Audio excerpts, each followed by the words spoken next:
தமிழ்நாட்டு அரசியல் வரலாற்றிலேயே திமுக இப்பொழுதுதான் வலிமையான ஒரு தலைவரை எதிர்கொள்கிறது.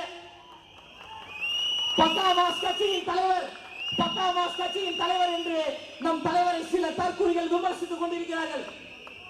ஆம், எங்க தலைவர் பக்கா மாஸ்டர். ஒரு பக்கம் 10 கட்சி கூட்டணி, ஒரு பக்கம் 8 கட்சி கூட்டணி, எல்லாம் சேர்ந்து கொண்டு ஒற்றை தலைவரை எதிர்க்கிறீர்கள் என்றால் எங்க தலைவர் பக்கா மாஸ்.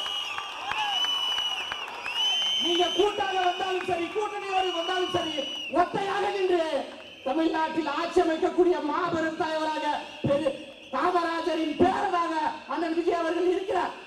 நேர்மையான ஆட்சியை, மண்ணுக்கான ஆட்சியை, மக்களுக்கான ஆட்சியை அவர் உருவாக்கத்தான் போகிறார். டிஎம்கே என்கின்ற 3 எழுத்தை டிவிகே என்கின்ற 3 எழுத்து வீழ்த்தோம். தமிழ்நாட்டு அரசியல் வரலாற்றில் மாபெரும் புரட்சியையும் எழுச்சியையும் அண்ணன் விஜய் அவர்கள் ஏற்படுத்த போறார். திமுக பிஜேபியோடு கள்ளத்தனமாக உறவில் இருந்து கொண்டு நம்மை பார்த்து பிஜேபி பி டீம் என்று சொல்கிறது. தவேகா என்பது தலைவர் தளபதி அவர்கள் பிஜேபியுடைய பி டீம் கிடையாது, மக்களுடைய மெயின் டீம், மக்களுக்கான டீம், தாய்மார்களுக்கான டீம். பிஜேபி என்கின்ற ஒரு கட்சியை தமிழ்நாட்டில் வளர்த்துவிட்ட முதல் நபர் திமுக என்கின்ற கட்சி தான். இஸ்லாமிய சிறைவாசிகளை நாங்கள் விடுதலை செய்வோம், எனவே இஸ்லாமியர்களை ஓட்டு போடுங்கள் என்று ஓட்டை கேட்ட திமுக 4 ஆண்டுகள் ஆகிவிட்டது. எத்தனை இஸ்லாமியர்களை நீங்கள் விடுதலை செய்தீர்கள்?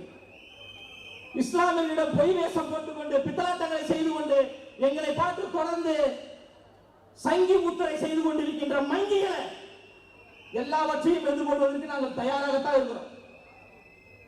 சிலர் ஆசைக்கும் தேவைக்கும் வாழ்வுக்கும் வசதிக்கும் ஊரார்கள் பிடிப்பார்.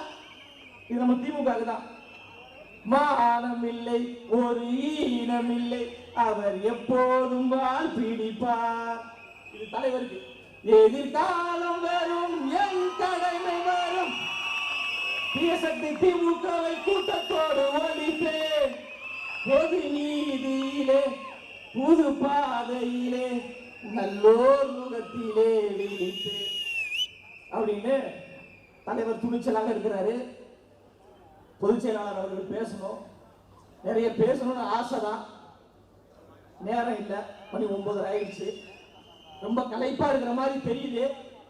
தொடர்ந்து நம்முடைய சின்னத்தை சொல்றாங்க, அதை தமிழாக்கம் செய்து ஆபாசமாக பேசுகிறார்கள். அதற்கும் என்னால் விளக்கம் கொடுக்க முடியும்.